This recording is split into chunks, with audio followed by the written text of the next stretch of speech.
O tema de hoje é as religiões no Brasil, parte 1, as religiões afro-brasileiras, tá? É esse o nosso tema de hoje. Por que eu escolhi esse tema? Eu escolhi esse tema por um motivo muito importante. Tem alguns motivos, na verdade. O principal motivo, talvez, gente, seja... E agora eu parei de olhar para vocês, mas olharei aqui, tá? O principal motivo é que nós precisamos, sim, ter conhecimento do que acontece no universo religioso ao nosso redor, porque isso nos ajuda na nossa tarefa de evangelizar. Como é que um catequista, que um ministro da palavra, que uma pessoa da evangelização vai evangelizar se não sabe com quem está falando? Não se esqueça você que São Paulo foi até o Areópago dos atenienses falar com eles, lá onde havia vários deuses. Ele não foi lá negar os deuses deles, ele não precisava disso, sabe por quê? Ele havia feito a experiência concreta de encontro com Deus. Ele não precisava de dizer a eles o que eles não eram. Ele, por outro lado, apresentava um Deus que estava além daqueles deuses que eles conheciam. Então essa palavra é importante para você entender o que eu estou dizendo. Mas eu vou colocar vários pontos hoje aqui. Primeiro eu quero colocar uma advertência bem grande, né? A advertência é a seguinte: para fazer um estudo profundo das religiões, cerca de 1 hora, 40 minutos é muito pouco, né? Não dá para a gente fazer. É um tempo pequeno. Mas dá para a gente dar alguns apontamentos, e como eu sempre falo para vocês, eu não dou o conteúdo completo, porque inclusive é impossível, né? Mas eu aponto para vocês direções para vocês continuarem a pesquisa e a busca. Isso que é importante. Então eu vou colocar aqui 7 porquês agora. 7 porquês de estudar outras religiões. Para quem é evangelizador, para quem é catequista, para quem é ministro, para quem tem um ministério de evangelização, existem 7 motivos, 7 porquês para você conhecer as outras religiões. Tá bom, queridos? 7 motivos pelos quais nós devemos conhecer as outras religiões. Primeiro motivo, anote aí. Primeiro motivo é porque para a igreja o diálogo é um valor. Para a igreja católica o diálogo é um valor. Por que para ela é importante dialogar? Por uma coisa muito simples, primeiro, e tranquila. Ela tem muito a ensinar e a oferecer. Frequentemente, quando a Igreja Católica dialoga com outras culturas, ela acrescenta valores para essas culturas. Quando ela dialoga com outras religiões, ela apresenta a forma de ser católico também. Isso é importante. A Igreja Católica não precisa ter medo de nada, gente. Nós temos 2000 anos de sagrada tradição que nos assistem ao longo dos milênios. Então, não precisa disso. Então, primeiro é esse. Para a igreja, o diálogo é um valor. Segundo ponto, ou segundo porquê. Porque vivemos em um país com muitas religiões. O Brasil é um país onde existem várias religiões. Conhecê-las é importante, até para você não passar vergonha. Na universidade, um dia desses, antes de começar a pandemia, eu estava com um aluno subindo no elevador. Aí entrou uma moça, né? Tudo bem, bonita, moça bonita, né? Tava lá toda elegante, né? Falei, tá bem, que bom, bendito seja Deus, né? Vamos em frente, sobe esse elevador, tá bom. Aí, claro, como a gente entra no elevador, o que você fala? Você fala bom dia, né? Você nasce em educação. Falei, bom dia. Ela não respondeu. Aí o moço não falou nada. Aí eu fiquei, tá bom, né? Então o mundo é assim, o meu aluno não falou nada. Quando chegamos lá, onde a gente ia descer, ele disse: olha, professor, essa moça o senhor não precisava falar nada para ela, porque ela não ia responder. Eu falei, como é que você sabe? Você tem bola de cristal? Você é alguma espécie de adivinho? Eu falei para ele, brincando. Ele falou, não, professor, pela religião dela, ela é bruxa, ela estava de braço cruzado e ela não ia responder. Aí eu falei, como é que você sabe que ela é bruxa? Professor, o senhor não olhou as pulseiras dela, os símbolos da religião dela? Aquela religião Wicca, né? Eu falei, não tinha reparado, eu não conhecia. Então veja bem, conheça até para você não passar vergonha, entendeu? Tá bom? Então agora quando você encontrar uma bruxa no elevador, é um ensinamento que eu estou te dando hoje, muito precioso, guarde aí. Não, se ela tiver de braço cruzado, não tentar, porque ela não vai te responder, tá bom? É claro que isso aqui é uma brincadeira, mas que aconteceu, mas eu estou te dizendo, tem que conhecer. Você precisa conhecer o que está aí ao redor, até para você entender algum comportamento, né? Às vezes, vou dar um exemplo agora mais catequético do que esse que eu dei antes. Havia um menino na nossa paróquia, na paróquia que eu auxiliava anteriormente, anos atrás, e esse menino, todas as sextas-feiras, ele faltava nas atividades. Ninguém entendia por quê. Até que a gente começou a ligar uma coisa com a outra, começamos a ligar, a gente entendeu que ele era de uma religião que não trabalhava. A religião dele não permitia que trabalhava, que fizesse nada nas sextas-feiras. Mas ele nunca contou para nós, ele nunca achou necessário. A família dele era assim, ele ia na catequese porque gostava. Olha que coisa maluca. Era de uma religião, ia na catequese, nunca tinha falado nada. Quando ele foi perguntado, mas fulano, por que você não contou nada, que você é de outra religião? Ele falou, vocês percebiam? Como a gente percebia? Mas eu venho com símbolos, eu venho com a camiseta, e vocês nunca falaram nada? Venho aqui porque gosto de vocês. Então, conheça. Primeiro, para a igreja, o diálogo é um valor. Segundo, porque vivemos em um país com diversas religiões. Terceiro, que eu acabei dando o exemplo antes, porque recebemos catequizandos de diversas religiões na nossa catequese. Se você acha que os catequizandos que a gente recebe são só católicos convictos, você está enganado redondamente, certo? Ó, redondamente enganado, enganada. Sabe por quê? Nem os nossos catequizandos são completamente católicos ainda. Para eles é uma descoberta mágica que você vai fazendo ao longo do processo. Mas há muitos jovens meninos e meninas que vêm de outras religiões por algum motivo. E estão ali conosco. O padre Júlio, que é um padre lá de Campinas, estava na paróquia Nossa Senhora de Fátima, não sei se ainda está. Ele uma vez me contou assim, ele estava lá na igreja Nossa Senhora de Fátima, de Campinas, né? E ali, cuidando, esperando alguém para confessar, chegou um menino, um jovem. Chegou lá. De mãos para trás, começou a olhar toda a igreja, que a igreja de Nossa Senhora de Fátima é muito bonita em Campinas. Olhava os vitrais, olhava o piso, olhava tudo, curioso. Ele ficou vários momentos olhando ali, o padre esperando as pessoas para confessar, até que ele passou perto do padre e o padre Júlio falou para ele, boa tarde, tudo bem? Posso te ajudar? Ele falou, boa tarde, eu estou só olhando porque eu venho aqui quase todo dia, é muito bonito isso aqui. Eu não entendo nada, mas eu acho bonito. Aí o padre começou a conversar com ele. Como assim você não entende nada? É porque a minha família é evangélica. Então eu venho aqui porque eu gosto de vir na igreja católica. Eu sei que não pode, mas eu gosto de estar aqui. Aí eu queria saber quem que podia me ensinar essas coisas que tem aqui. Aí o padre foi ensinando para ele, né? Então, o padre Júlio lá de Campinas, quem é de Campinas está me acompanhando, está sabendo disso. Então, veja bem, a gente recebe catequizandos a cada momento de outras religiões. Acontece que tem várias vezes que a catequista nem percebe, porque não conhece a outra religião, né? Ficou com medo de conhecer. Tá bom, então o terceiro motivo é esse. Quarto motivo, porque é importante saber identificar os símbolos, ritos e usos diferentes. Tá ligado com o que eu já falei antes. Então você tem que saber identificar. Quinto motivo, porque é necessário entender o que é sincretismo. O sincretismo é uma forma de misturar conceitos, práticas religiosas e apresentar numa vivência comum. Isso é sincretismo. Por exemplo, católico que vai pular as benditas 7 ondinhas, né? Tá fazendo um sincretismo com religião da nova era, entendeu? Católico que acha que tem que ter aquela bendita figa no chaveiro. Sabe o que é figa? Não vou fazer aqui, né? Mas é aquele gesto que tem um dedo no meio do outro aqui, né? Aquilo, na verdade, é um símbolo sexual lá da antiguidade, né? É um símbolo fálico. E acha que, então, tudo bem, vamos carregar. Católico que acredita em horóscopo. E tem tanta coisa. Sincretismo. Católico que acredita, por exemplo, que, sei lá, foi feito um feitiço para ele vai acabar com aquele feitiço, vai acabar com a vida dele. Isso também é sincretismo, entendeu, pessoal? Por isso que é importante conhecer sobre as outras religiões, para saber, quer dizer que aquilo ali que eu pensava que era católico não é. Dali para lá é outra religião, daqui para cá é a igreja católica. Interessante. Estão entendendo? Então, olha só. Sexto ponto, porque quem é evangelizado conhece a grandeza da igreja. E até para conhecer a grandeza da igreja, às vezes é bom você olhar ao redor para você ver o que você tem aqui, todo o tesouro que tem na igreja.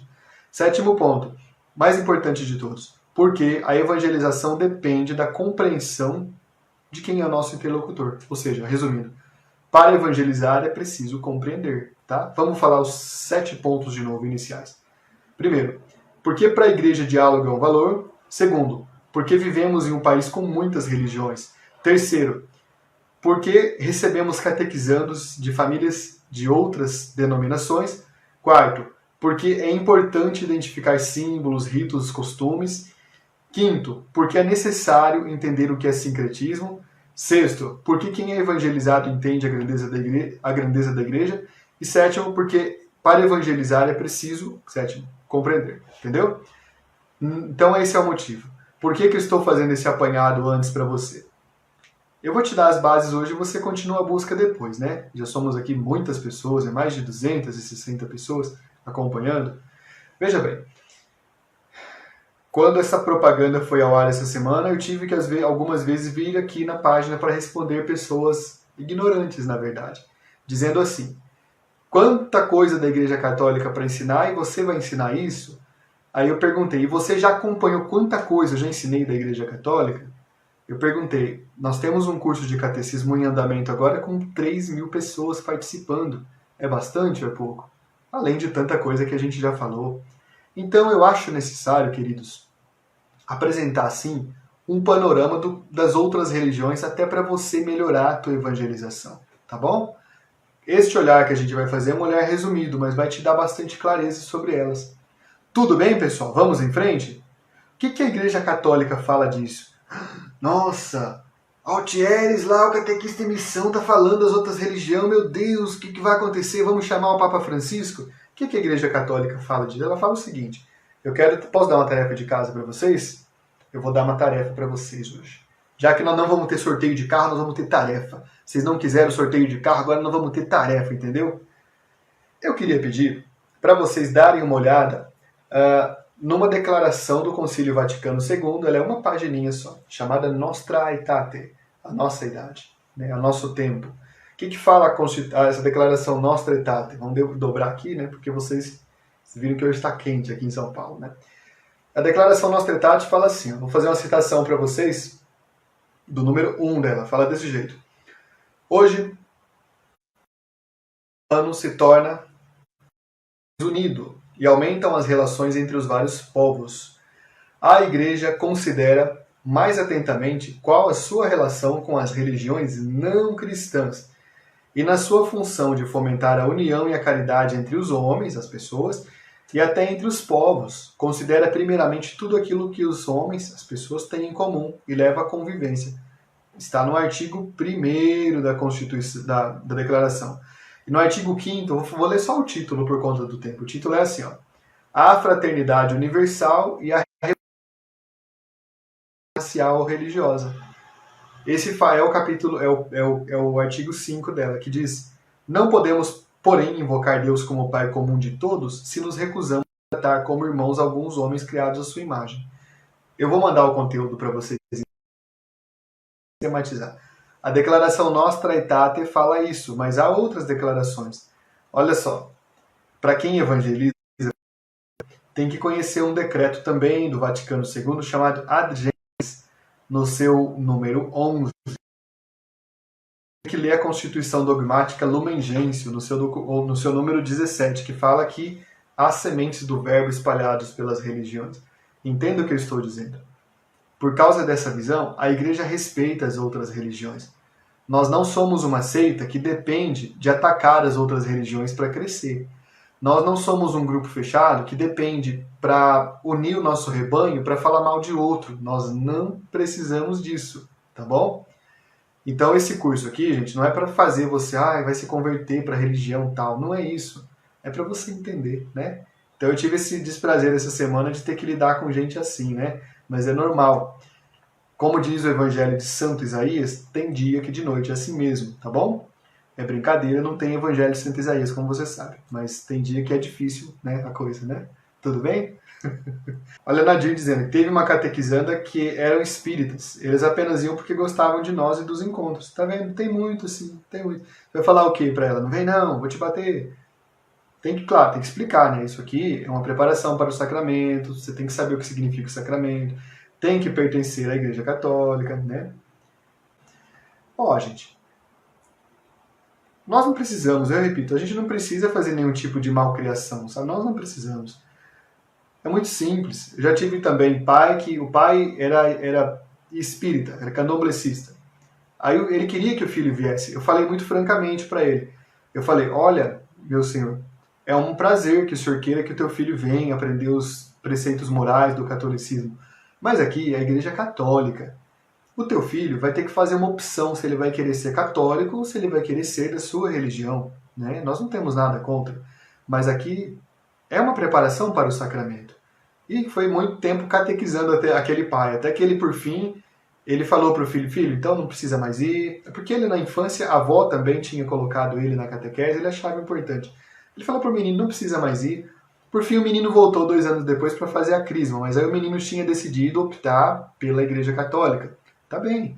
E eu dizia para esse menino, sempre respeite a religião do teu pai, não agrida, não precisa dessas coisas. Né? Nós não precisamos disso. A gente não precisa disso. Olha a Ariane falando, quando o Papa Francisco dialoga com as demais religiões, é lindo de se ver. Quando é um leigo que não tem receio nenhum, conhecer a fé dos outros é motivo de escândalo. Pois é, Ariane. Então, aí eu não gosto disso, mas aí eu preciso mostrar todos os meus credenciais acadêmicos, né? Eu sou um cientista da religião, vocês sabem. É preciso mostrar para a pessoa, olha, eu pesquiso isso, eu escrevo sobre isso, eu trato disso, né?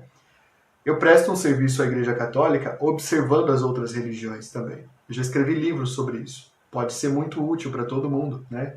A Igreja Católica não fica fechada numa torre. Ela é uma torre que observa o mundo, entendeu? É diferente. A Sandra Almeida diz, se uma criança faz a catequese toda, mas pertence a outra religião, também ele poderá fazer a primeira comunhão? Alessandra, a minha orientação pastoral é muito simplesmente não. Dá trabalho? Dá. Mas explica para aquela família que aquela criança ela está num ambiente de formação para a Igreja Católica. Ela não está ali para ter uma formação para a igreja dela, para a religião dela.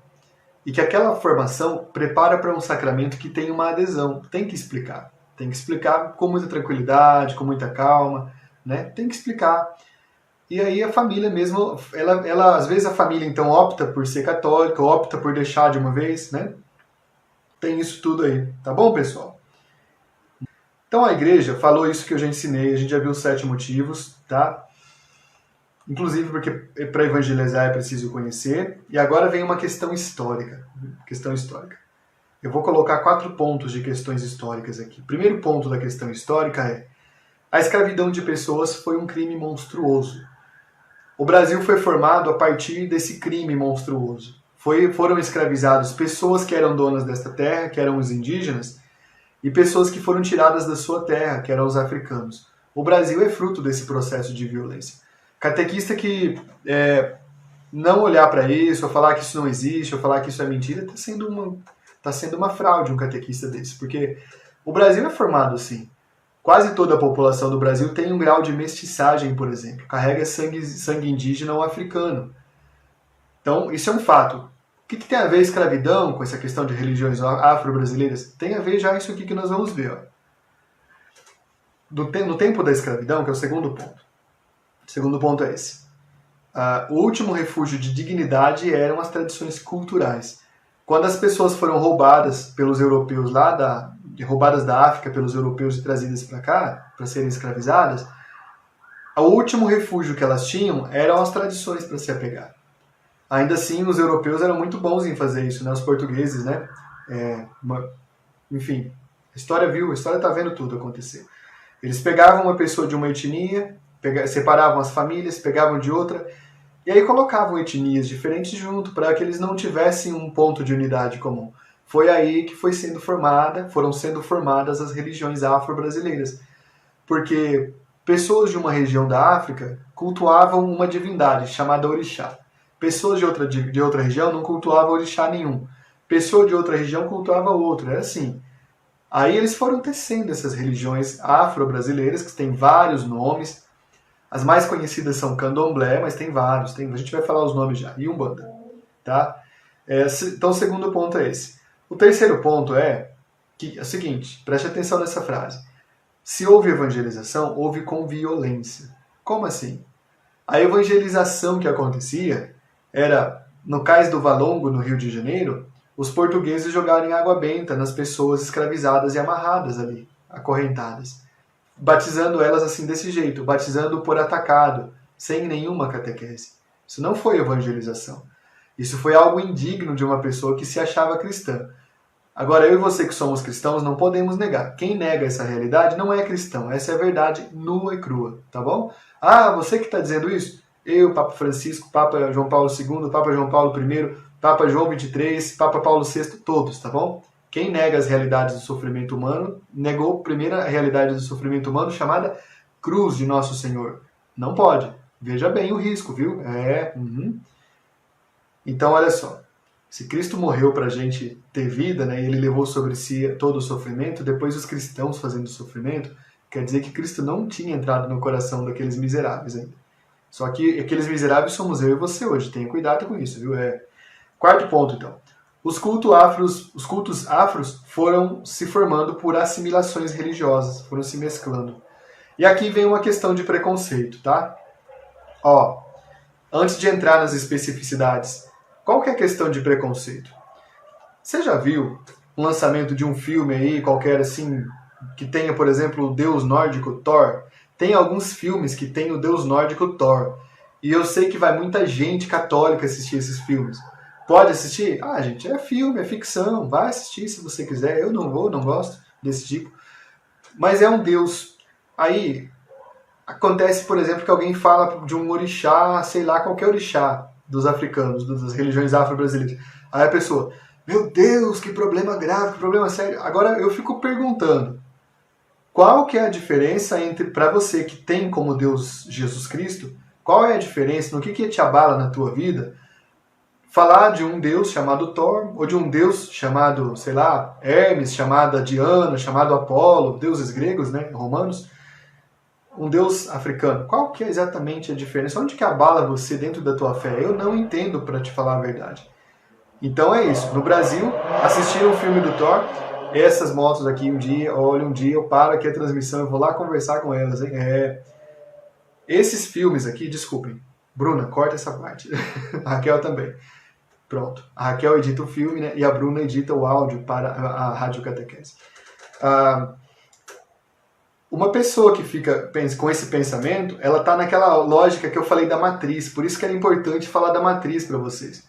A pessoa que pensa assim, ela pensa dentro de um pensamento mágico. Ela pensa que sim, pode existir o orixá tal, por exemplo, que vai vir puxar o pé dela. Né? Então ela precisa ficar com medinho ali. Ah, mas Thor não, Thor tudo bem. Além dela pensar com pensamento mágico, ela pensa com preconceito. Sabe por quê? Se Thor fosse negro, ninguém ia assistir o filme do Thor, sabia? Olha a afirmação séria que eu estou falando aqui. Porque no Brasil, muito do preconceito contra as religiões afro-brasileiras é porque elas têm uma origem africana. Não estou mentindo. Todo mundo até acha simpático, por exemplo, todo mundo não, muita gente, vou corrigir minha fala. Muita gente acha simpático ver agora essas religiões da natureza, da Europa, né? Nessas religiões Wicca que vêm dos Estados Unidos. Ah, que bonita a bruxinha e tal. Mas passa uma menininha, uma mocinha com as roupas do candomblé ou da Umbanda. Nossa, oh meu Deus, aqui, não sei o que tem.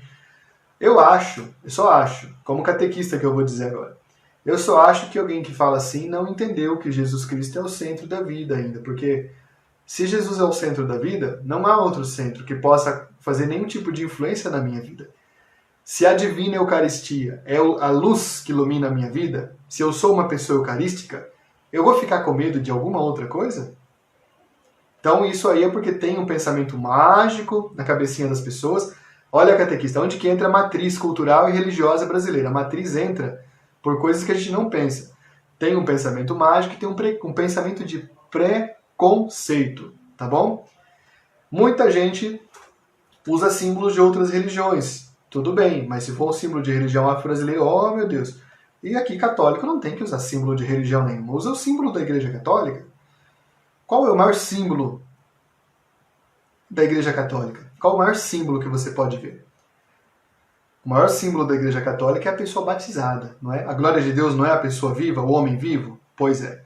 Esse é um grande símbolo. O batizado, que é aquele que testemunha Cristo, aquele que é testemunho de Cristo. Qual outro grande símbolo? A cruz. Eu tenho a minha aqui, você tem a tua aí, né? Tá aqui a minha.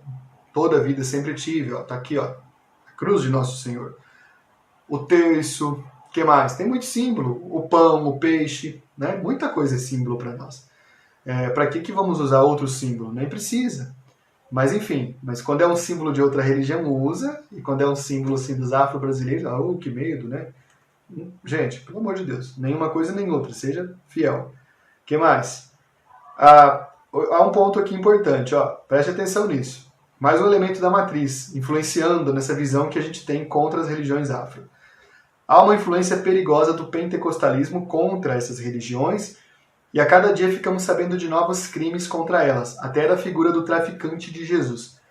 Quem aqui já ouviu falar disso que eu estou falando? Traficante de Jesus. Alguém já ouviu falar? Alguém é do Rio de Janeiro?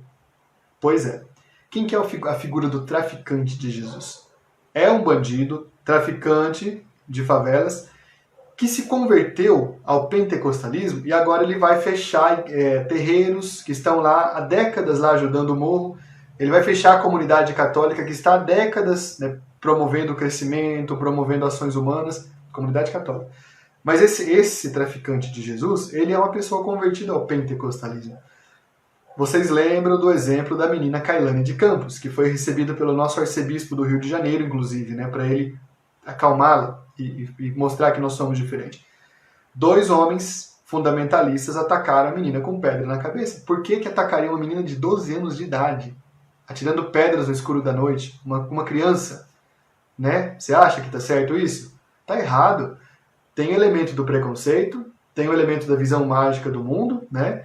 E tem o elemento aí também dessa violência contra aquilo que a gente acha que nos ameaça, né? Eu tenho uma página, porque além de catequista, você sabe que na minha vida civil eu sou cientista da religião.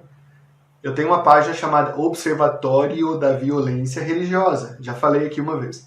Lá você pode ver quanto crime a gente denuncia contra a capela católica que é depredada, contra terreiro que é invadido, contra o centro espírita que também é quebrado. Às vezes até contra a igreja pentecostal, que a outra igreja pentecostal vai lá atacar. Isso é muito perigoso. Nós temos que falar dessas coisas abertamente. Nossa, mas você está falando, gente, olha, você está falando umas coisas sérias aí, vai causar atrito. Não, gente, nós temos que falar de algumas coisas, senão a nossa evangelização nem vai ser nada, vai ser uma água com açúcar. E tá acontecendo isso. Não se deve esconder algumas realidades, tá bem? Vocês estão me entendendo? Tá ficando claro o que eu estou dizendo para vocês? Pronto, vamos em frente aqui, tá? Vamos em frente, vamos progredir aqui. Eu quero que fique claro que há um público aqui que já me acompanha há bastante tempo e que está fazendo realmente um aprofundamento a cada semana. Quem está chegando hoje, pode ter vindo muita gente que gostou do tema, né? Mas entenda que tudo isso aqui é dentro de um contexto que já estamos caminhando, né? Qual que é o meu objetivo? O meu objetivo é levar você, catequista, a ampliando cada vez mais o teu acervo, o teu recorte mental, a tua leitura do mundo, para que você seja cada vez mais capacitado para anunciar Jesus. Eu acho que ninguém anuncia Jesus Cristo e a Santa Igreja Católica fechado dentro de uma concha, não.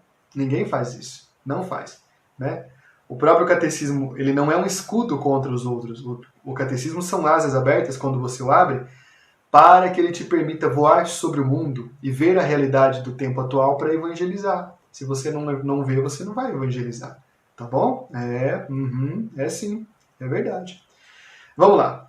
Vamos falar das religiões afro-brasileiras e já eu vou ver o que vocês estão comentando aí. Guarde as perguntas. Não pergunte ainda, tá bom? Vocês estão me entendendo? Tá dando para acompanhar o meu raciocínio? Está ficando claro o que eu estou dizendo? Fiz um apanhado porque era preciso falar das religiões diferentes. Falei porque a Igreja Católica fala disso. Falei de uma questão histórica e falei de uma questão de preconceito, tá? E aqui a gente vai fazer igual ao Papa João Paulo II. Pecado que teve na nossa história, a gente põe as claras. Nós não temos medo da história. A história vai vir para nos julgar. Daí se ela vê que a gente conseguiu rever os nossos erros, o julgamento será diferente, né? Houve aí um princípio de verdade. Vamos lá. Deixa eu ver aqui. Eu peguei 8 características para a gente entender um pouquinho de como funciona, mas isso é por cima, é superficial por causa do tempo. Como é que funciona uma religião afro-brasileira? Primeiro que elas são várias, são muitas, são fracionadas, né? Algo como o catolicismo, para começar, já começa uma coisa interessante aí, uma coisa única, assim, né? Unida, embora sejam espiritualidades diferentes, serviços diferentes, isso é muito raro no mundo. Os ortodoxos, nossos irmãos, se separam a cada momento, né? Eu estava conversando com algumas amigas nossas aqui esses dias, inclusive disso. Os protestantes não vou nem dizer, o princípio deles é a separação. Nós permanecemos unidos, né? Ah, mas eu sou carismático. Você é da SEBS, outra é dos Focolares, outra é da Comunhão e Libertação. Muito bom, porém nós estamos sob o mesmo universo simbólico, a gente permanece unido, né? Agora as religiões afro-brasileiras não, elas são muito diversas e muito autônomas, vamos chamar assim. Então não tem uma norma comum para elas. É normal que alguém fale que orixá tal é uma coisa, orixá tal é outra coisa. Tá bem? É lá com eles lá. Vamos falar de 8 características. A primeira característica que eles têm é uma característica chamada culto aos antepassados. Eles valorizam os antepassados, tá? Então, o que significa valorizar os antepassados? Eles, nos cultos que eles fazem, nas celebrações que eles têm, né, nas suas celebrações, eles cultuam a memória daqueles que já se foram, mas não a memória individual. Eu chamaria de memória coletiva. Como assim? Eles valorizam, por exemplo, uma figura que é clássica, né, no universo meio popular, que é a figura do preto velho, a figura da mãe preta. Eles valorizam essas figuras, que são o quê? São modelos de gente, né, de antepassados. O preto velho é o sinal, por exemplo, para eles, daquele ancião, daquela pessoa sábia e idosa, que lá nos tempos da escravidão aconselhava, apaziguava as situações difíceis, secava as lágrimas das pessoas. Então ele ficou sendo ali uma pessoa, uma figura de destaque, né? É isso. Tem esse culto, tá? Essa é a primeira característica, culto aos antepassados. Segunda característica, são religiões animistas, ou, veja bem agora, ou que derivaram do animismo. O que é isso, animismo? O que é o animismo? Animismo, gente, é quando uma religião cultua forças da natureza. Para você e para mim, as forças da natureza são manifestações de Deus, da grandeza de Deus, mas a natureza é a natureza, né? O raio, por exemplo, não é o deus raio. A chuva não é a deusa chuva, tá bom? É assim. Porém, para algumas religiões no mundo, a chuva é a deusa chuva, o raio é o deus raio, o rio Tapajós é o deus Tapajós, tá? E assim por diante. É assim. No animismo, coloca-se poder e coloca-se autonomia para alguns acidentes da natureza e algumas coisas assim. O que tem a ver? É do animismo, por exemplo, que brotaram os orixás. Na África, os orixás, por exemplo, são os rios, as montanhas, né, alguma gruta, uma árvore antiga. Aqui no Brasil, eles foram transformados em seres semi-personificados, semideuses e semi-pessoas, tá? Então esses são os orixás. Quantos tem? Dezenas, talvez centenas. Lá na África, aqui no Brasil, menos, porque se perderam e tal. O segundo elemento é esse, então, animismo. O primeiro é culto aos antepassados, o segundo é animismo. Terceiro elemento, eles acreditam numa interação com os espíritos da natureza, que isso também é parte do animismo, com os espíritos dos antepassados, né? A Umbanda acredita mais nisso porque ela recebeu influência do kardecismo, né? Então eles acreditam na troca com os espíritos, no diálogo com os espíritos, coisa que eu e você não acreditamos. Aí eu acho engraçado quando chega um católico todo alvoroçado falando assim, fizeram um trabalho para mim, sabia? Aí eu pergunto assim, e você congrega em qual terreiro? Só para eu saber. Aí a pessoa fica toda sem jeito, porque eu e você não acreditamos que a gente dialoga com os espíritos dos mortos, né? Mas a pessoa da Umbanda, do Candomblé acredita, do Espiritismo. A Igreja Católica ensina diferente. Algumas raras vezes Deus permite que seus anjos desçam à terra para anunciar uma verdade, que os seus santos apareçam de alguma forma mística para as pessoas entenderem alguma coisa, que a Virgem Maria faça uma raríssima aparição. Isto é detalhe, algumas raras vezes. E a Igreja Católica ainda chama isso de revelação particular, não é a revelação coletiva. Se eu não quiser acreditar numa aparição de Nossa Senhora, eu não preciso, tá bom? Se eu não quiser acreditar numa aparição do Arcanjo Miguel, eu não preciso. Não vai afetar a minha fé, tá bem? Isso é uma revelação particular. Então, o católico não acredita nessas coisas. Mas é que eu estava de noite no meu quarto e eu senti que o cobertor puxou. Gente, pode ser que o cobertor, a gravidade puxou o cobertor. Mas é que também lá eu vi uma sombra na parede. Pode ter passado um carro na rua, sei lá longe, não sei. Pode ser que você viu um filme de terror e está impressionado. Pode ser muita coisa. Católico não acredita nessas coisas. Entendeu o que eu estou falando? Pois é. Vamos em frente aqui. Quarto ponto. elas são religiões totêmicas. O que significa isso? Elas se agrupam ao redor de um símbolo vital. O que é um símbolo vital? O símbolo é diferente. O símbolo vital é diferente de um símbolo. O símbolo expressa uma realidade. Ou de um amuleto, né? Tem muita gente por aí pelo Brasil que adora amuleto. É coisa da matriz cultural também, né? Ah, se eu for lá na igreja tal, eu vou pegar, sei lá, um lenço que eu estou ganhando lá, esse lenço vai limpar a sujeira da minha vida. Isso é amuleto, não tem isso não, né? Tem isso não. Ah, eu vou colocar um terço no meu carro agora, porque o meu carro já está ficando bem catequizado, já está rezando até o mistério luminoso do Papa João Paulo II. Também não tem isso não. No meu carro tem terço, né? Então, tudo bem. Não é que o meu carro reza o terço, mas é que eu acho bom me designar como católico. É isso. Mas aí tem gente que fala, não, mas o terço vai livrar do perigo, não sei o que, não sei o que. Não, gente, não. Por favor, não faça coisa dessa. Põe o terço, sim, é uma identidade bonita. Põe até o adesivo lá, sou feliz por ser católico. É bonito. Põe o adesivo Nossa Senhora, é bonito. Mas não pense que aquilo ali vai te, sei lá, proteger de algum malefício. Isso é acreditar em amuleto. O que tem a ver isso com a questão do totemismo? O totem é um símbolo que identifica, mas que é um símbolo também que ali meio que protege, meio que é um amuleto e tal, tá bom? Aí você pode me perguntar assim, mas a cruz de Nosso Senhor Jesus Cristo não é um símbolo poderoso contra as forças malignas? Claro que sim, é um símbolo sim, porque o mal existe no mundo sim, é que o mal, não estou falando que o mal é corriqueiro. Aqui está a grande diferença. O mal até age no mundo, sim, por uma persona, né, por uma figura aí, que é o daimon, né, o demônio. Mas, gente, isso é algo raro também. Ele não está à espreita por aí para te pegar e, enfim, a cada passo torto que você deve falar que é ele. Tá entendendo? A cruz de Cristo é um símbolo precioso contra as forças maléficas, sim. Mas isso não se aplica a coisas comuns e vulgares e cotidianas, tá? Até porque se você ficar pensando que a cruz é amuleto, você precisa ser evangelizado de novo. Vamos lá. Quinto ponto. Eu vou repetir todos já. Essas religiões têm o elemento do sacrifício, igualzinho o judaísmo tinha. Esses dias, inclusive, eu fiz a Lexio Divina, que acho que foi ao ar ontem, ou anteontem, se não me engano. Que era a Lexio Divina da apresentação do menino Jesus no templo. O que Nossa Senhora levou para o sacerdote do templo sacrificar? Você lembra? Foram um par, né, um casal de rolinhas. Né, foi lá e matou os bichinhos. Por que os judaístas sacrificavam animais no templo?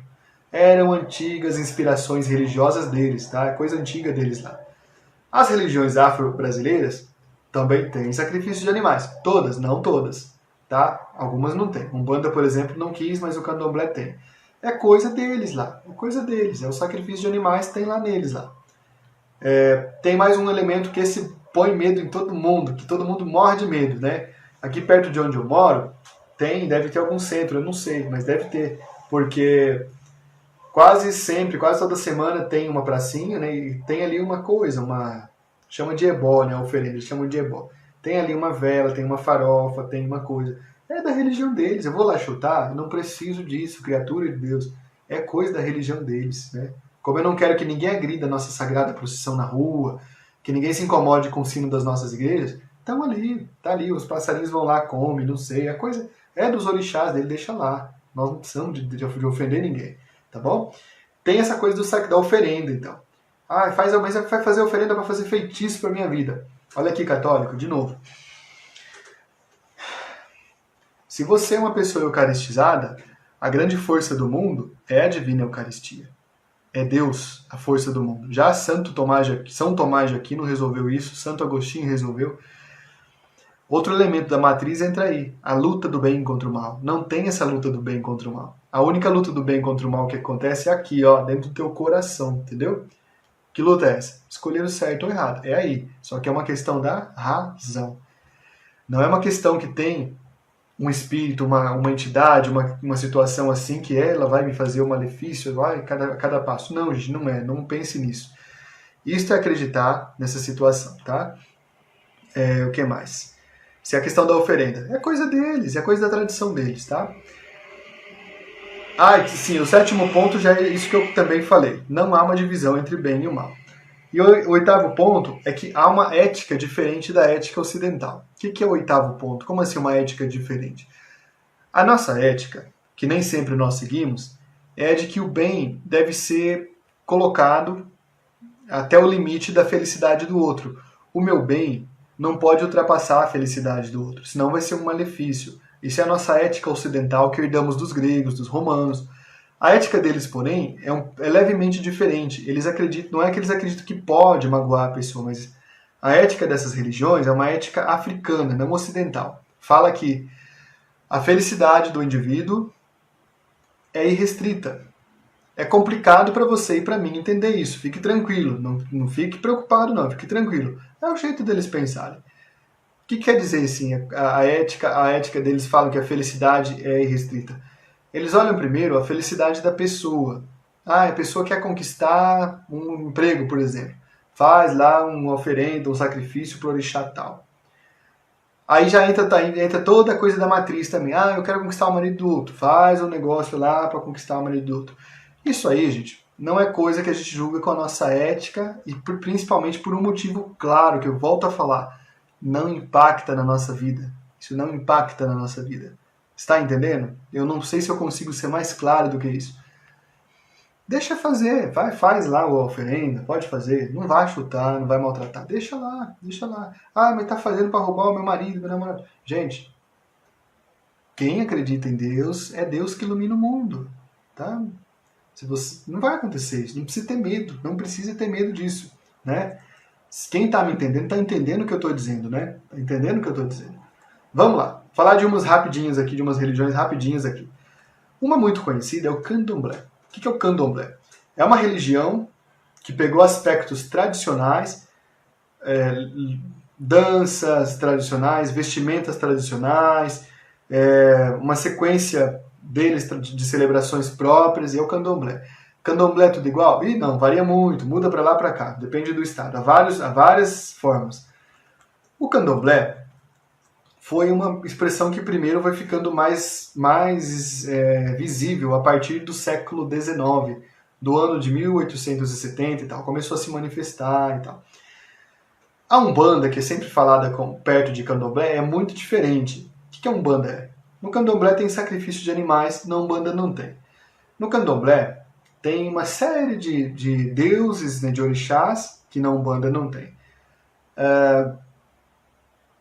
No candomblé não tem uma figura, por exemplo, chamada, eu falei da referência, mas não queria dizer que era uma entidade. Não tem uma entidade, por exemplo, chamada Preto Velho, não tem essa entidade. Tem na Umbanda, olha que curioso. O candomblé cultua mais os orixás. A Umbanda cultua uma série de entidades. Tem os caboclos, tem os próprios orixás, tem uma série de coisas aí, uma série de entidades aí. E uma coisa curiosa a Umbanda fez. A Umbanda pegou... Você sabe o que significa arquétipos? Arquétipos. A palavra arquétipos significa modelo, tá? A Umbanda pegou uns arquétipos... Eu estou falando como sociólogo agora. Ela pegou uns arquétipos, o arquétipo do boiadeiro, o arquétipo do menino negro abandonado, o arquétipo da moça negra abandonada, prostituída, o arquétipo do moço que caiu na vida e tal. Transformou isso em divindades. O que a Umbanda fez? Ela deu voz para pessoas brasileiras esquecidas. Então tem o caboclo boiadeiro, tem o caboclo pena branca, porque nós também, a gente exclui os índios da sociedade, né? Tem a figura do herê. Quem que é o herê? É uma criança, né? Então aparece lá no culto deles a figura do herê. O que é o herê? É o espírito de uma criança, né? Aparece a figura, essa vocês já devem morrer de medo, muita gente fala, né? Da pombagira. Quem que é a figura da pombagira? Foi aí, tem uma história, mas uma longa história não dá para contar hoje, mas ela expressa a imagem da mulher que é desvalorizada, que é irreverente, que quer ser livre, né? Eu sei que o Brasil não é um lugar bom para as mulheres, né? Muitas mulheres são maltratadas em casa. Talvez até agora tá me ouvindo aí acontecendo isso, fico triste. E eu sei do que eu estou falando, viu? Muito bem, tá? Não vou entrar em detalhes. Tem várias figuras assim, tá? Tem várias figuras assim, que encarnam num sentido espiritual que não tem isso, mas que resumem, vamos dizer. Tem várias figuras que resumem modelos de pessoas brasileiras esquecidas. Por exemplo, falei do Preto Velho. Quer uma pessoa mais esquecida no Brasil do que uma pessoa idosa? É muito esquecido. E se falar que é negro é mais esquecido, porque o Brasil é assim. O Brasil é um país cheio de racismo. Nós que temos que tirar o racismo do Brasil aos poucos, né? Vamos fazer isso aí, porque não está feito não. Então, eu tenho uma pesquisa até que eu falei que isso se chama vocalização dos excluídos. Deu voz aos excluídos, deu uma espécie de voz mística aí, tá? Então não precisa ficar com medo. Olha a origem histórica para você entender. A origem, o que significa essas figuras. Entendeu, pessoal? É assim. Eles estão, na verdade, perdão pela palavra, canonizando pessoas da forma coletiva que foram maltratadas pela sociedade. Quem que fez isso antes? A Igreja Católica, quando canonizou as primeiras mártires, as primeiras virgens, né, os primeiros santos mártires, a gente glorificou aqueles que o mundo apedrejou. Eles estão fazendo um movimento similar, se você está me entendendo, tá? Vamos lá. A Umbanda, então, é uma banda diferente do Candomblé por vários aspectos. Ela é diferente porque ela é mais nova, ela é recente, ela é do início do século XX. Há dúvidas se ela nasceu em 1921, 1918, 1917, isso não importa muito. O nome Umbanda foi aparecendo em alguns lugares. A palavra Umbanda, na verdade, significa sacerdote na língua Quimbundo, tá bom? Essa língua Quimbunda dá origem a Umbanda. E havia o uso dessa palavra em alguns círculos de candomblé. O que ela faz? Quando o kardecismo chega no Brasil no século XIX, no Rio de Janeiro, algumas ideias do espiritismo kardecista vazam, mesclam algumas ideias do candomblé. Aí dá a ideia da Umbanda, porque a Umbanda é uma religião afro-brasileira. Ela tem elementos católicos muito fortes, tem o elemento da caridade, coisa que você vai ver centro de Umbanda sempre fazendo caridade, porque é um elemento católico, que a matriz também tem. A matriz cultural e religiosa brasileira valoriza o elemento da caridade. Quem que deu? A Igreja Católica. Porque a Igreja Católica tem isso como um grande valor, você sabe disso. Você não vai ver, se você ler um livro chamado A Ética Protestante e o Espírito do Capitalismo, do Max Weber, você não vai ver uma reflexão dessa, porque ele fala que o espírito do protestantismo é diferente, é uma coisa diferente, tá? É diferente, não estou dizendo que é pior ou melhor.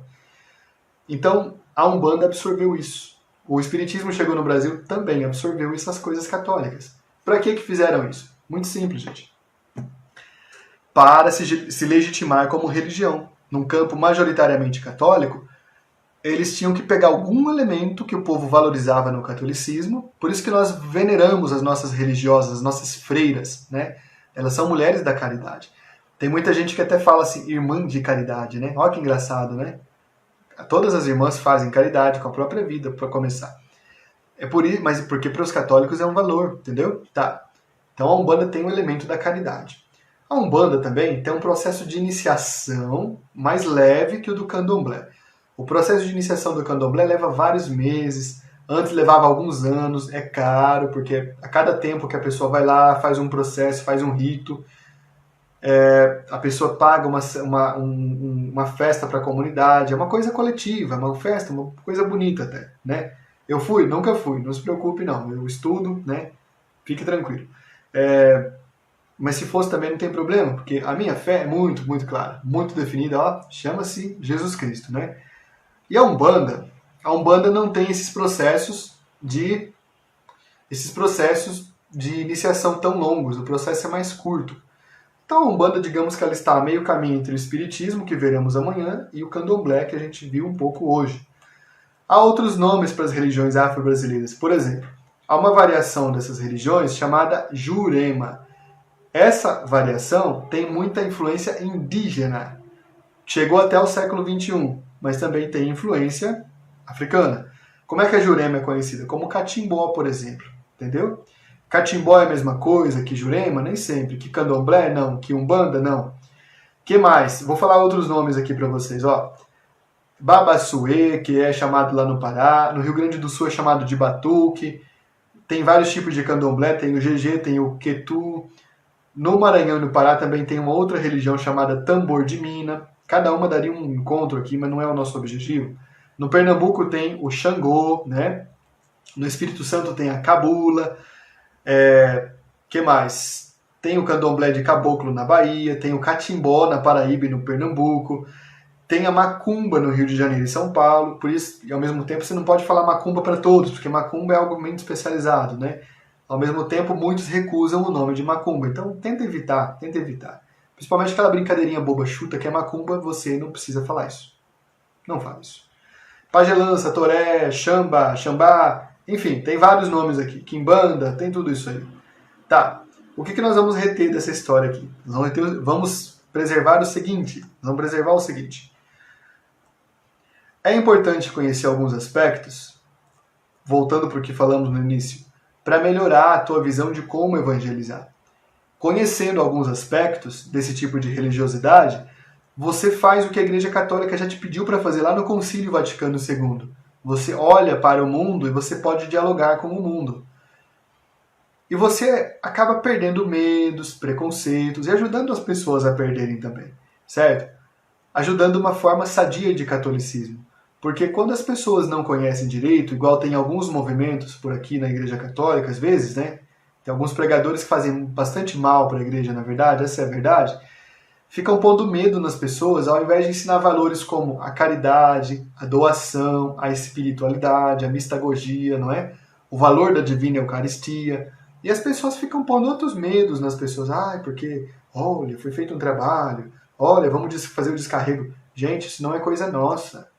Tem gente que está importando coisas via igreja pentecostal. O que a igreja pentecostal fez? Ela pegou tudo isso aqui, escute o que eu estou dizendo, pegou um monte desses elementos dos afro-brasileiros e transformou na religião pentecostal. E ao mesmo tempo começou a demonizar a religião africana para se diferenciar. Mas você vai numa religião pentecostal, tem lá uma cadência, né, rítmica muito parecida com os pontos da Umbanda. Você já reparou? Quem aqui, não é que eu estou falando mal, eu estou falando como sociólogo, como cientista da religião. Quem tem igreja pentecostal perto de casa vai reparar que aquelas cadências que tem, aqueles ritmos com a bateria, são muito parecidos com as giras de Umbanda ou de Candomblé. É fato. Tem igreja pentecostal que tem até aquele rito, né, de girar incansavelmente, né, o sapatinho de fogo, o reteté. É o transe místico das igrejas afro-brasileiras. E de repente tem pregador católico, né, ou que acha que é católico, pegando esses elementos e querendo trazer para cá. Não precisa. Nós temos outras coisas. Temos sim. Entendeu? Conhecer é viver. Conhecer é ajudar você a desbravar novos mares, é ajudar você a entender coisas. Nossa, é dali que vem tal situação. Nossa, talvez a gente está indo na contramão e tal. Isso é conhecer, para respeitar também. Porque nós não precisamos desrespeitar ninguém. Nós não precisamos disso. Já falei no começo. Agora eu vou ver as reações de vocês, tá bom? Que eu acho que falei bastante, né? Falei sim. Deixa eu ver se eu pego perguntas de vocês aqui, tá? Deixa eu ver se eu consigo pegar as perguntas de vocês. Querem apresentar as perguntas? Depois ainda há a promessa de que a gente vai, né, a Bruna e eu vamos depois vasculhar aqui para tentar encontrar, né, as perguntas para transformar em, possivelmente, né, transformar em áudios, tá? Peraí que deu aquela sumidinha básica aqui, gente. Coisa normal, né? Tem dia que é assim mesmo. Tá, vamos lá aqui. Muito comentário bacana. Pena que eu não vou ver tudo, né? Ó, o Marcelo Lima. Todos os dias quando eu vou para o trabalho, eu passo numa rua perto do trabalho, onde todos os dias tem despacho por alguma entidade, né, Marcelo? Ok, tem, né? Tem, né? A Maria Rita. Tem católicos que são benzedores. Aqui, Maria Rita, tem uma questão curiosa para a gente entender. Ó, vamos entender isso.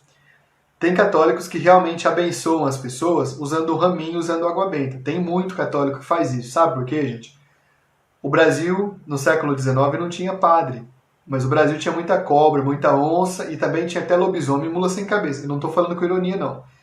Na cabeça das pessoas muito simples, o bicho ruim estava solto no mundo. Assombração aparecia. E a cobra era um perigo de verdade, a onça também, o bandido.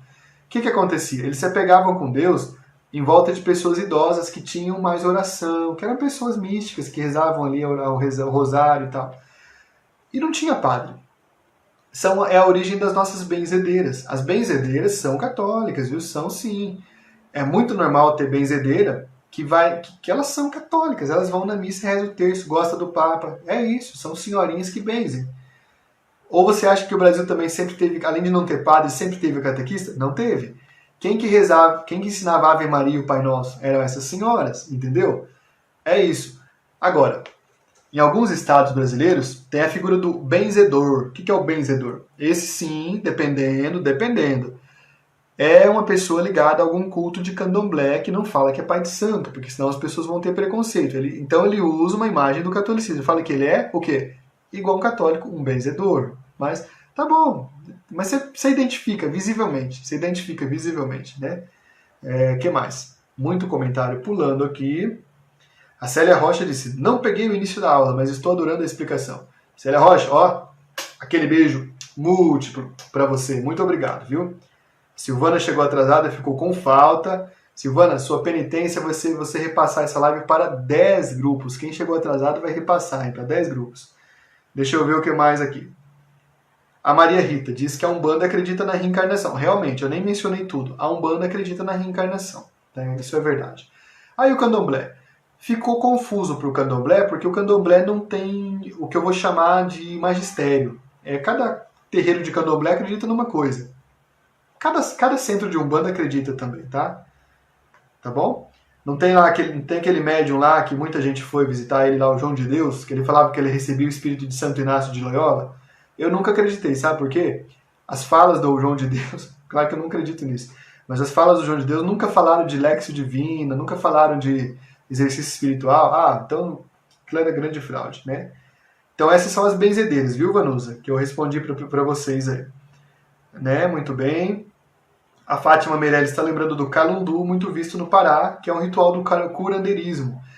É uma herança dos índios e dos africanos ao mesmo tempo, o calundu. Obrigado, Fátima. Né?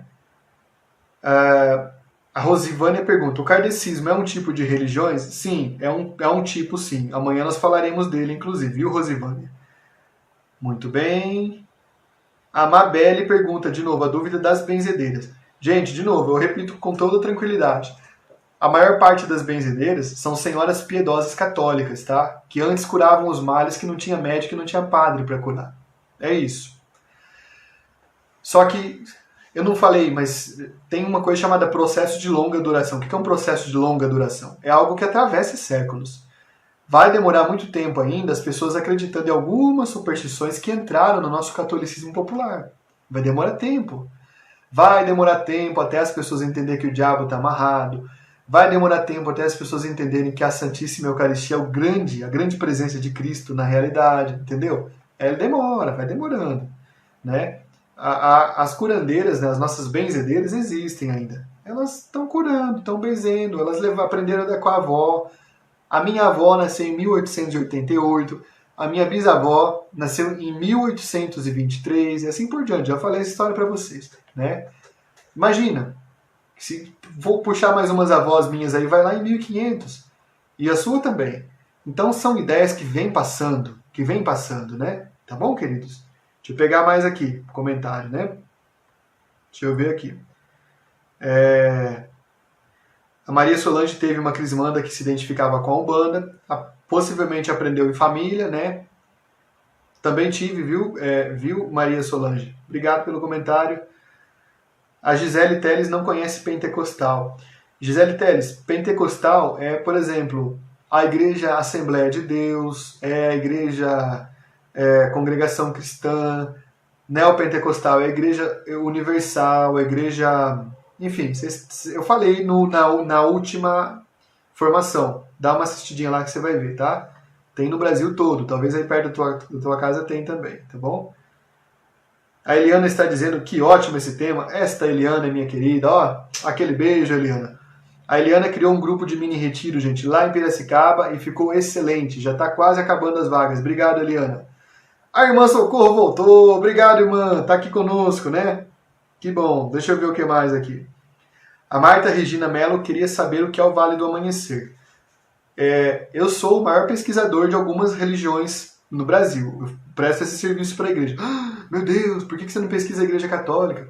Por um motivo simples. Tem muita gente que já pesquisa, e para a Igreja Católica também é importante ter um observatório para pensar o que está acontecendo no século XXI no Brasil. O que eu fiz? Eu fiz uma extensa pesquisa sobre o Vale do Amanhecer. Quem quiser, pode ler, ela deve ter umas 180 páginas. Tá aí na internet. Se você digitar Altieres dos Santos, Vale do Amanhecer, você acha. Tem outras pesquisas científicas que eu fiz, viu? Várias. Várias. Tá bom? Deixa eu ver o que mais. Mas é uma umbanda. O Vale do Amanhecer é uma umbanda. Resumindo assim, tá? Grosso modo. A Patrícia Lourenço, rainha, no Rio de Janeiro, diz assim: uma vez no trabalho tive que ouvir que os negros e africanos sofrem e são amaldiçoados, pois são descendentes de Caim e por isso seriam malditos. Simplesmente disse: esse Deus eu não conheço. Patrícia, nem eu conheço também, viu? Nem eu conheço esse Deus também. Quem fala isso é uma pessoa carregada de burrice, carregada de mau caratismo, carregada de ignorância, carregada de petulância e de todas as coisas ruins. Essa pessoa mais já está no inferno mental do que no céu, no reino de Deus, tá? Com certeza. Besteira isso, tá? Isso é uma grande besteira. E tem religiões pentecostais que falam a besteira desse tipo aí, né? Deixa eu ver. Alguém aqui falou da religião Brahma Kumaris, mas eu vi que passou rápido. É uma religião sim, mas é de outro feitio, tá? É oriental. Falaremos. A Vani colocou aqui que ela viu um vídeo que tinha... que ela se horrorizou com os pentecostais que parecem religião afro. É muito parecido, gente, é muito parecido. Vamos lá. Ixi, muito comentário bom pulando. Olha só. Muito comentário bom pulando aqui. Ixi, tanta coisa. Deixa eu ver se eu consigo pegar alguma aqui. Ah, sim, estão perguntando por que tem santo, mas eu não vi quem perguntou. Por que alguma religião tem santo, religião afro-brasileira, e na Igreja Católica tem? Claro, em pouco tempo não dá para explicar.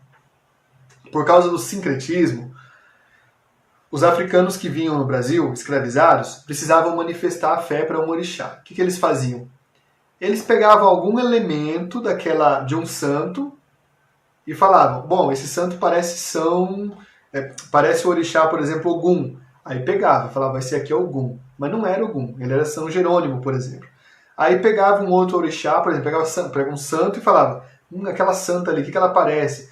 Ah, ela tá com um raminho na mão, Santa Bárbara. Ah, ela parece Yansan, vai ser Yansan. E assim por diante, tá? Pegava Nossa Senhora dos Navegantes e falava, tá com um barquinho na mão, quem que é? Ah, é o orixá do mar. Como é que chama? Iemanjá. É isso. Então eles pegam a imagem de santo, bem faz isso há séculos, né? E põem um nome.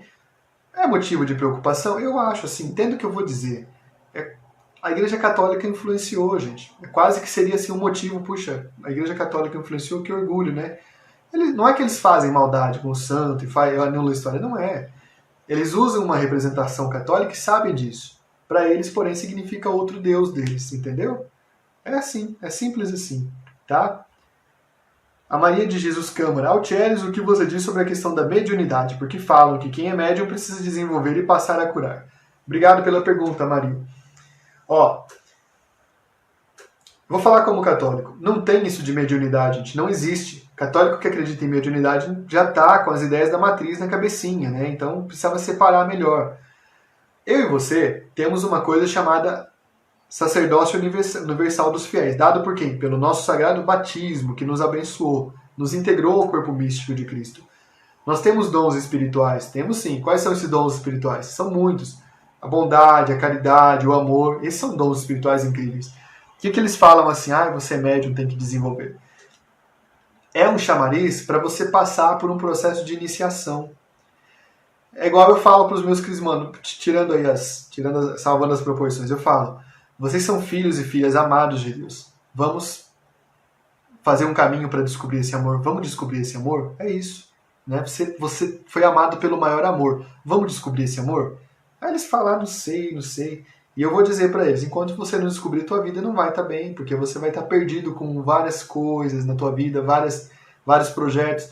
Aí aquele jovem aceita vir fazer crisma comigo. Aí começa um processo de caminhada em direção a quem? Ao amor. E não é que no caminho a pessoa vai se encontrando, vai se pacificando? Então eles falam assim, você é médium, tem que desenvolver. Não tem essa coisa de médium, gente. Católico não acredita nisso, tá? Não acredita. Você vai brigar com eles e falar que não tem? Não precisa, pelo amor de Deus. Ele falou que é médium? Tá bem, que bom, seu médium. Bom dia pro senhor, boa tarde pro senhor. Respeita. É a crença dele. Não precisa ter medo, tá bom? Mas é isso. Olha a Aparecida dando testemunho. Minha avó era benzedeira e rezava terço e levantava o mastro de São João. E eu vou acrescentar por minha conta, não conheci tua avó Aparecida Santos. Deveria ser uma exímia católica, né? Tá bem. A Mariana Miranda pergunta, Eleodoro, no seu ponto de vista, Altieri, você acha que essa crescente vertente do fundamentalismo pentecostal não contribui negativamente para a disseminação do preconceito e da violência? Gente, vamos dar chuva de corações para Mariana Miranda e Eleodoro. Com certeza. Sabe por quê? O pentecostalismo chegou no Brasil em um momento em que o catolicismo reinava absoluto. A primeira coisa que o pentecostalismo fez, falou assim, vamos mirar nessa Babilônia chamada Igreja Católica e vamos falar tudo ruim dela. E vamos ser diferente dela. Foi isso. Essa é a história real. A história é real. Aí, o pentecostalismo já imediatamente percebeu que havia uma religiosidade meio solta, assim, que a matriz pegou a matriz para eles e falou, vamos na matriz, vamos na matriz. Eles falaram assim consciente? Não falaram. Só que justamente dentro da matriz religiosa brasileira tem o elemento do preconceito, tem o elemento da violência, é coisa da nossa cultura. Aí a religião pentecostal pega e começa a falar que a pombagira é do demônio, o Exu é do demônio, não sei o que é do demônio. Não é, gente, é outro tipo de religião. Eu e você não podemos comprar esses discursos. As religiões afro têm tradições diferentes das nossas. Aí vem uma leitura meio fundamentalista e fala, os demônios. Não faça isso, não é. Eles não acreditam no demônio, para eles não tem demônio, entendeu? Demônio é uma figura do cristianismo. É isso. E alguns setores pentecostais, porque são grupos pequenininhos, né, precisam de inimigo. Aí quem que elege inimigo? A religião mais fraca. Você vê os pentecostais... vou dar um exemplo. Se você ver... Eu quero que você me dê um print e me mostre, por favor. Que eu vou te mandar um livro Rota de Navegação de presente para você. Vou mandar a coleção toda. Se você algum dia ver em televisão um líder pentecostal exorcizando uma mulher branca e loira, eu quero que você mande o print para mim, porque até hoje eu não achei. Vai ser sempre uma mulher negra e vai ser sempre uma mulher falando assim... Ai, porque quando eu era mãe de santa, porque quando eu era isso... Gente, isso é um desserviço. Meus irmãos pentecostais que estão ouvindo isso, para de fazer essa safadeza. Não faça isso. Ninguém precisa disso. Por que vocês não fazem que nem a gente? Anuncia Jesus Cristo. Muito melhor. Vá anunciar Jesus Cristo. Vocês não falam que são cristãos? Poxa vida. Né? Tá fazendo violência aí com as pessoas. Quem duvidar, vai na minha página Observatório da Violência Religiosa. Vai lá para você ver. Então, católicos, parem de seguir certas ondas, tá? Tem certo setor católico que fala que é muito católico, sabe? Muitos de andar assim, de véu, de fazer a cadeia da devoção, que aliás é bonito, tá? É coisa bonita, mas tá muita gente louca usando. E aí, o Tratado da Verdadeira Devoção não tem nada a ver com a loucura deles, é outro departamento, né? É uma coisa bonita que eles estão usando de identidade. Tem gente que compra esse discurso pentecostal, do fundamentalismo. Não precisa fazer isso, tá bom? É isso aí. Deixa eu ver. Bruno Dantas diz, o diabo está amarrado? Como assim? Bruno Dantas, muito simples. Tem uma pregação na Canção Nova que você encontra. O diácono Nelson Corrêa, não. Deixa eu lembrar o nome dele. Deixa eu lembrar o nome daquele cantor da Canção Nova, gente. Que eu tô lembrando. Aquele que tem cabelo branco. Me ajuda a lembrar aqui. Esqueci o nome dele agora. Tem a filha, a esposa que canta também. Tá bom. Vou lembrar. Ele tem uma pregação muito didática. Tem CD, em algum momento tem CD dele aqui, em algum lugar. Ele tem uma pregação que ele pede para 3 rapazes ficarem assim, com os braços assim. Pede para um rapaz, pega do palco, né? Esqueci o nome do menino, vou lembrar. Tá saindo já, tá lembrando. E pede para um outro rapaz segurar aquele outro que tá querendo pegar. Então um rapaz ele fala, esse aqui é São Miguel, esse aqui que tá querendo me pegar é o diabo. O que eu faço? Eu corro e pulo. Ele corre e pula mesmo. Ele pula no braço dos 3 rapazes, fortões lá, né? Aí ele fala, estou nos braços do Pai. Quem que é aqueles 3? A Santíssima Trindade. Então é assim, gente. Para os católicos, o diabo não é um deus do mal, como tem algumas religiões que acreditam, que tem um deus do bem e um deus do mal. E aí eles estão brigando assim e tal. Toda noite ele se manifesta. Se manifesta, Satanás, eu te exorcizo. E todos 1000 pontos por aí pelo Brasil. Isto não existe, como diria o saudoso Padre Quevedo. Tá bom? Vamos pular aqui porque já vou finalizando para você. Não vai embora ainda, espera aí, viu? Não vai embora ainda. Muita pergunta boa, né? Deixa eu ver o que mais aqui. Vou responder uma última e a gente já vai para os encerramentos, né? Tá bem. A Geralda diz, gostei quando você explica que os orixás representam povos marginalizados. Muito boa informação. Geralda, eu tenho um artigo chamado... Como é que chama esse artigo, gente? Pera aí. Esse artigo... Nem lembro. Tem muito artigo científico em revista científica, viu?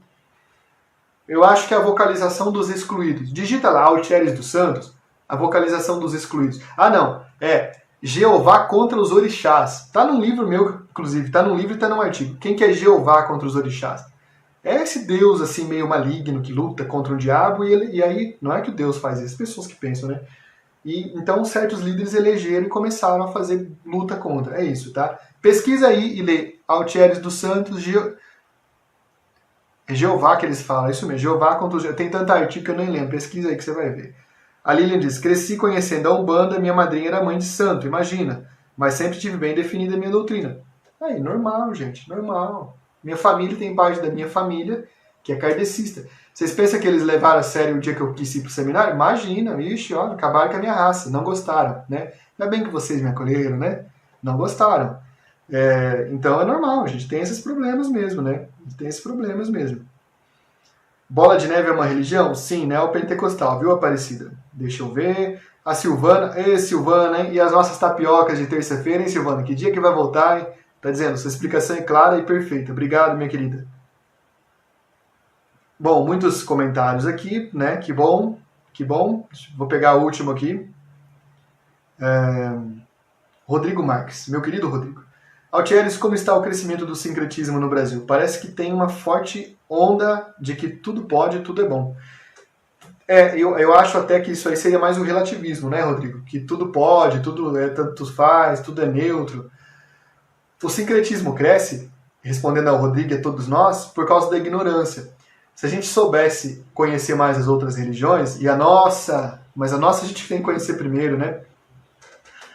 A gente não teria elementos de sincretismo no nosso meio, porque a gente saberia muito bem falar, isso aqui é da nova era, isso aqui é do pentecostalismo, isso aqui é daquele astrólogo mentiroso que fica mentindo pro povo, né? Então é isso. O pessoal saberia distinguir o que é religião diferente da nossa.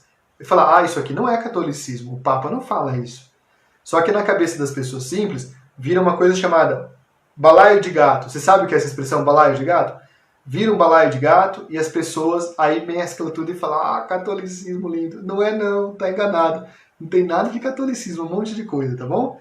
Que beleza, gente, que beleza, né? Certo, perfeito, perfeito. Alguém tá perguntando o meu telefone? E muitas religiões aqui se estão perguntando, né, gente? Não consigo responder tudo, tá? O meu telefone é 016 982 710 157. Repito, 016 982 710 157, tá bom? E voltando, eu falo para você ler a declaração Nostra Aetate, é muito simples, eu vou pedir para alguém pôr lá na biblioteca do catequista, a declaração Nostra Aetate eu acho que não tá lá, no Telegram. Quem teve dúvida que eu não respondi, pode mandar depois no meu celular que eu vou responder sem nenhum problema, né? Eu só preciso responder as que estão antes aqui. Amanhã ou depois eu acabo. E, enfim, vamos buscar conhecer, que o conhecimento liberta. O que nosso Senhor nos ensinou? Buscar a verdade, não é? Porque a verdade vai nos libertar. É isso que o cristianismo ensina, viu, queridos? Nós não precisamos ter medo, não, né? A gente pode ficar tranquilo, tá bom? Então, quero agradecer a você que esteve conosco e desejar que você tenha uma excelente noite, tenha uma excelente quinta-feira. Amanhã continuamos. Faça um pedido para você. Agora, acabando de novo, multiplica essa live em todos os grupos de Facebook que tem aqui de catequese no teu perfil.